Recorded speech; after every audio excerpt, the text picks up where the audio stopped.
Hi friends, ஐநார் துணையில் நாளைக்கு என்ன நடக்க போகுதுன்னு பார்க்கலாம். வாங்க வீடியோக்குள்ளே போகலாம். நம்ம சேனல் இன்னும் சப்ஸ்கிரைப் பண்ணாதவங்க சப்ஸ்கிரைப் பண்ணிக்கோங்க. நம்ம சோழன் பாண்டியன் கிட்ட ஃபோன் பண்ணுறாரு. என்னடா எப்படி இருக்கீங்க? என்ன அதுக்கு பாண்டியன் ரொம்ப என்னடா மாமனார் வீட்டுக்கு போயிட்டு ரொம்ப சந்தோஷமாக இருக்கியா அப்படின்னு கலாய்க்கிறாரு. சோழன், நீ வேறடா, இந்த ஆள் எதுக்கு கூப்பிட்டு ஏதோ ஒரு பிளான் பண்ணுறாரு, ஆனால் இவரோட பிளானை மட்டும் புரிஞ்சுக்கவே முடியலடா அப்படிங்கிறாங்க. பாண்டியன் பார்த்துடா அப்படின்னு சொல்லி அட்வைஸ் பண்ணினதுலேருந்து சோழனுக்கு நைட்டு தூக்கமே வரல.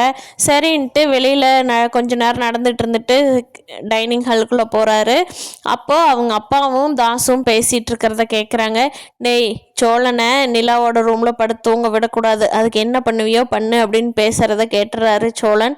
ஓ, இப்படி பிளான் பண்ணுறீங்களா, நான் வேறு மாதிரி யோசிச்சுக்கிறேன் அப்படின்னு சொல்லிட்டு நைட்டு எல்லோரும் டின்னர் முடித்ததுக்கப்புறம் அந்த டின்னரில் கூட பாதி தான் சோழனுக்கு வைக்கிறாங்க. மீதி எல்லாருமே அவங்க போட்டு நல்லா சாப்பிட்றாங்க. ஆனால் சோழனுக்கு பாதி தான் வைக்கிறாங்க. அவங்க அப்பாவுக்கு அண்ணனுக்கு நல்லாவே தெரியுது. ஆனால் நிலா கவனிக்காதனால இவங்களும் மாப்பிள்ளைன்னு ஐஸ் வச்சுக்கிட்டு சாப்பாடு பாதி வச்சு வாயில் மட்டும் நல்லா பேசி சாப்பாட்டு டின்னர் டைமை முடிச்சிடுறாங்க. அப்புறம் முடிச்சுட்டு எல்லோரும் உட்காந்துருக்கிறப்போ சோழனே முந்திக்கிறாரு. ஏன்னா அடுத்து இவங்க பேச ஸ்டார்ட் பண்ணால் எப்படி சோழனை வெளியில் எங்காவது ஏதோ ஒரு பக்கம் படுக்க வச்சுருவாங்க. அதுக்காக சோழனே முந்திக்கிறாரு நிலாகிட்ட. ஏமா நிலா, நம்ம ரூமில் ஏசி இருக்கா? சரி, ஓகே நிலா, நம்ம போய் படுத்து தூங்கலாமா அப்படிங்கிறாங்க. ஆனால் அதுக்கு முன்னாடியே சோழனுக்கும் நிலாவுக்கும் கான்வர்சேஷன் போனது இவங்களுக்கு தெரியாது. நிலா சோழன்கிட்ட, நீங்கள் என்னோட ரூம்லேயே படுத்துக்குங்க, இன்றைக்கி வெளியிலலாம் எங்கேயும் படுத்து தூங்க வேண்டாம், அப்படி நீங்கள் தூங்குனீங்கன்னா இவங்களுக்கு ஒரு மாதிரி இருக்கும் அப்படின்னு சொல்லி நிலா ஏற்கனவே நம்ம சோழன்கிட்ட சொன்னதுனால அவங்க அண்ணனும் அப்பாவும் போட்ட பிளான் அப்போவே சோழன் முடிவு பண்ணிட்டாரு.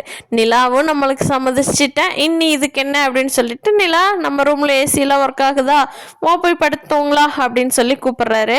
அப்படி கூப்பிட்றப்போ நிலாவும் ஓகேன்னு சொல்லிடுறாங்க. அதனால் தாஸ்னாலேயும் அவங்க அப்பானாலேயும் எதுவும் பேச முடியல. நீங்கள் அங்கே படக்கூடாது அப்படிங்கிற மாதிரி எதுவும் சொல்ல முடியல. ஆல்ரெடி அவங்க எதுவும் பேசாமல் இருந்தாங்கன்னா மட்டும்தான் இவங்க பிளான் பண்ணி சோழனை தனியாக படுக்க வைக்க முடியும். எப்படியோ இதில் அவங்க அப்பா வச்சதுலேருந்து சோழன் தப்பிச்சிட்றாரு. பார்க்கலாம், இன்னொரு 5 நாள் இருக்க போகுது. அதில் எப்படி சோழன் இந்த வீட்டில் இருந்து நீட்டாக சண்டை இல்லாமல் எப்படி நிலாவை கூட்டிகிட்டு போகிறாரு ஊருக்குங்கிறத அவரோட பெரிய டாஸ்கே. பார்க்கலாம் ஃப்ரெண்ட்ஸ், நாளைக்கு சுவாரஸ்யமாக என்ன நடக்க போகுதுன்னு. இந்த வீடியோ பிடிச்சிருந்தா லைக் பண்ணிக்கோங்க. நீங்கள் என்ன நினைக்கிறீங்கன்னு கீழே கமெண்ட் பண்ணுங்கள். தேங்க்யூ.